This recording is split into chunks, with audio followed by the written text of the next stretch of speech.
Pourquoi le true crime fascine-t-il autant? Aujourd'hui, nous plongeons dans ce phénomène culturel omniprésent. Qu'il s'agisse de séries, de films, de documentaires ou de podcasts, ces récits de true crime passionnent le public à une échelle sans précédent.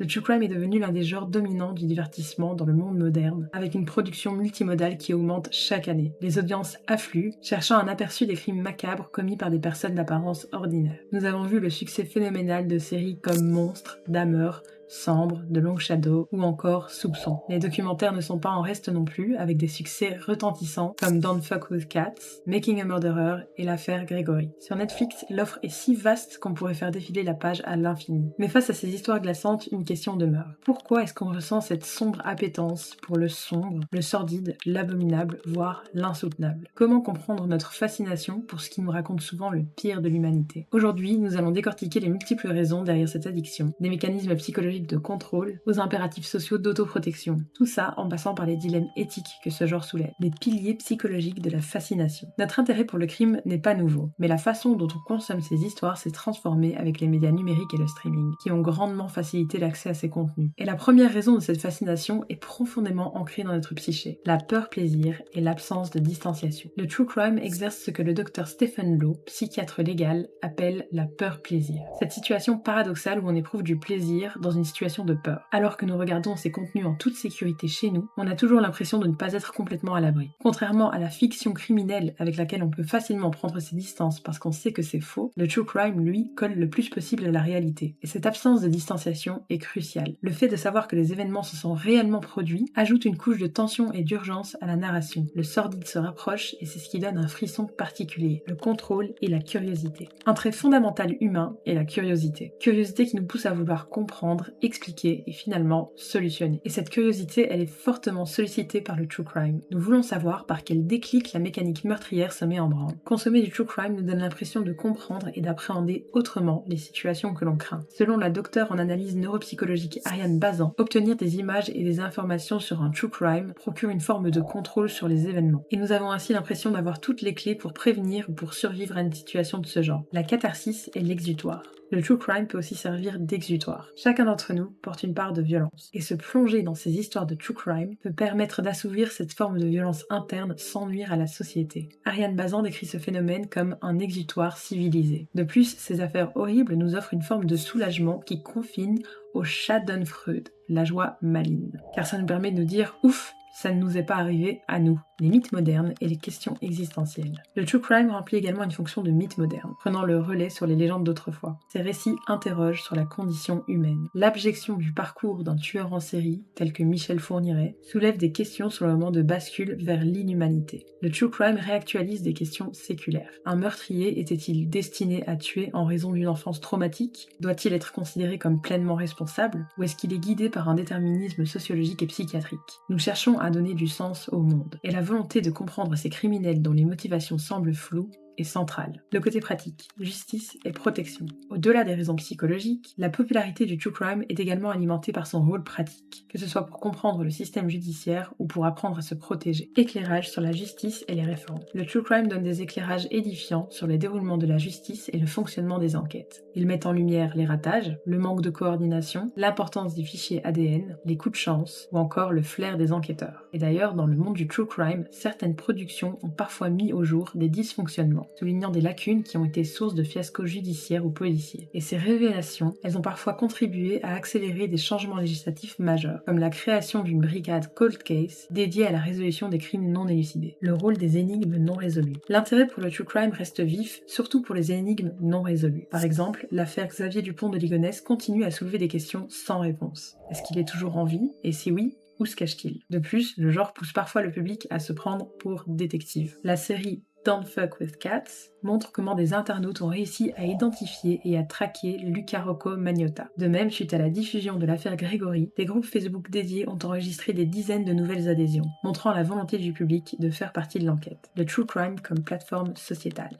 Certains faits divers sont l'occasion de débattre et de remettre en lumière de grands problèmes de société. Le true crime peut aborder frontalement des problématiques restées taboues. Par exemple, le téléfilm C'était lui ou moi, l'histoire bouleversante de Jacqueline Sauvage, a abordé la question des violences conjugales. Plus récemment, la série Monstres sur les frères Menendez et le documentaire Connex ont soulevé la question des abus sexuels commis sur des hommes et des traumatismes qui en découlent, tout en dénonçant l'aveuglement du système judiciaire sur ces sujets. L'audience féminine, défense et pouvoir d'agir. Si le true crime intéresse tout le monde, il est crucial de noter sa popularité auprès d'un groupe démographique spécifique. Les femmes. Les jeunes femmes représentent 80% des auditeurs des podcasts de True Crime. Bien que plus de la moitié des auditeurs de podcasts de manière générale soient des hommes, les fans de True Crime sont majoritairement des femmes. Par exemple, l'audience du podcast My Favorite Murder est à 80% composée de femmes. La vigilance défensive. L'une des principales raisons pour laquelle les femmes sont attirées par ce genre, c'est la peur. Elles consomment ces médias comme une mesure de survie, apprenant des tactiques de défense et des méthodes d'évasion. Les femmes ressentent une plus grande peur de la criminalité, un phénomène appelé le paradoxe peur-victimisation. Cette peur est souvent une peur de la violence masculine, un reflet de leur vulnérabilité dans un monde genré. Les femmes ont plus à gagner à s'engager dans ce genre, car la plupart des victimes de ce genre sont des femmes. Comprendre les criminels et briser les attentes sociales. Les femmes sont plus souvent curieuses de découvrir comment pensent les personnes dangereuses. En s'immergeant dans ces histoires, elles espèrent comprendre comment éviter de se retrouver à la place de ces victimes. Des podcasts comme My Favorite Murder, animés par Karen Kilgariff et Georgia Hardstark,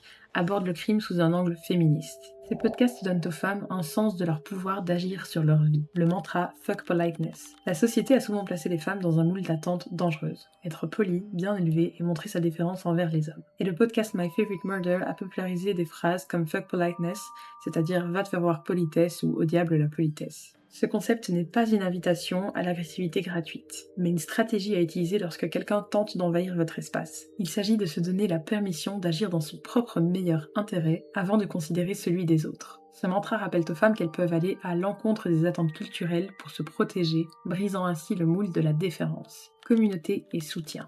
Ces espaces, notamment les communautés de fans de podcasts, comme les Murderinos de My Favorite Murder, offrent une hyper-intimité. Les auditeurs peuvent se sentir comme faisant partie d'une communauté où leurs peurs sont partagées et entendues. Et cela diminue donc un sentiment de solitude. L'école du True Crime peut rassurer les femmes sur le fait que l'anxiété qu'elles ressentent en sortant de chez elles est normale. Des histoires de la communauté montrent l'importance de ce réseau. Les auditrices se sont retrouvées dans des situations dangereuses et ont été sauvées par d'autres fans de podcasts qui avaient remarqué des hommes suspects. Les dérives éthiques et les problèmes du genre. Malgré ses avantages psychologiques et éducatifs, la popularité du True Crime soulève de graves dilemmes éthiques. La violation du consentement et la retraumatisation. L'une des préoccupations la plus flagrante est la violation du consentement et de la vie privée des victimes et de leurs familles. Les créateurs de contenu publient souvent les noms, les âges et des détails personnels des victimes sans leur permission. Et ceci peut souvent être vécu comme une retraumatisation. Par exemple, les familles des victimes de Jeffrey Dahmer n'auraient pas été averties de la production d'une série sur lui, la fameuse série Netflix, et un des membres de famille des victimes aurait posté un tweet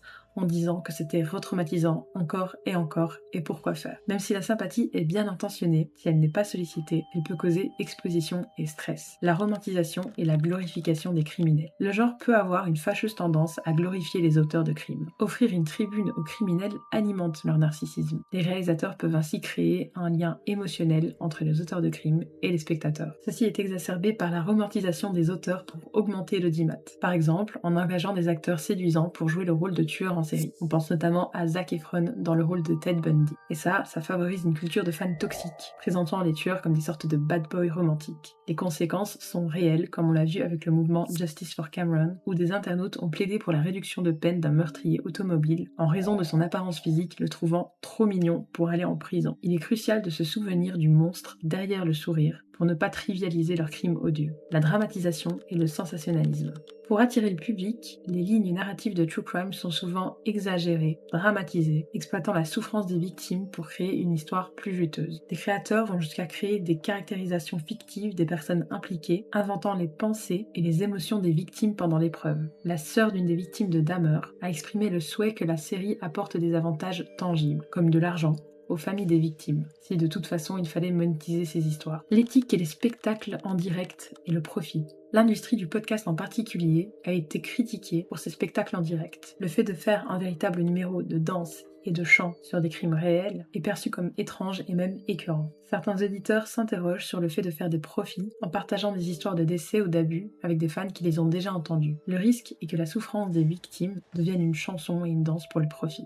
Conclusion et perspective d'un true crime éthique. Le true crime est une fenêtre sur l'obscurité, mais aussi un miroir sur nos propres peurs et sur notre besoin de contrôle. Il ne fait aucun doute que cet attrait pour le crime est là pour durer. Surtout que, comme l'affirme l'expert en horreur Coltan Scrivener, notre curiosité morbide augmente lorsque la mort devient plus présente dans notre vie, comme ce fut le cas pendant la pandémie. Pour transformer le genre du true crime en une force positive, il est nécessaire d'apporter des changements éthiques. Le true crime éthique se concentre sur plusieurs principes. Centrer le contenu sur la victime et non sur l'auteur, impliquer la famille dans le reportage, faire des dons à des causes ou des fondations pertinentes, comme le DNA Do Project ou l'Innocence Project. Se concentrer sur les détails éducatifs, l'ADN, la médecine légale, les signes avant-coureurs de violence conjugale, plutôt que sur le sensationnel. Il est important en tant que consommateur de rester vigilant, car le true crime peut être un outil d'éducation et de sensibilisation. Il peut nous préparer à nous défendre et à rompre avec des attentes sociétales dangereuses. En fin de compte, que nous soyons attirés par le frisson du suspense, le désir de comprendre l'insondable ou la nécessité d'acquérir des outils de survie, le true crime nous rappelle constamment que la ligne entre normalité et horreur est souvent plus mince que nous ne voudrions l'admettre. Merci d'avoir regardé cette vidéo jusqu'à la fin. Dites-moi en commentaire quel est le sujet de true crime qui vous fascine le plus et pourquoi. Et n'oubliez pas de vous abonner.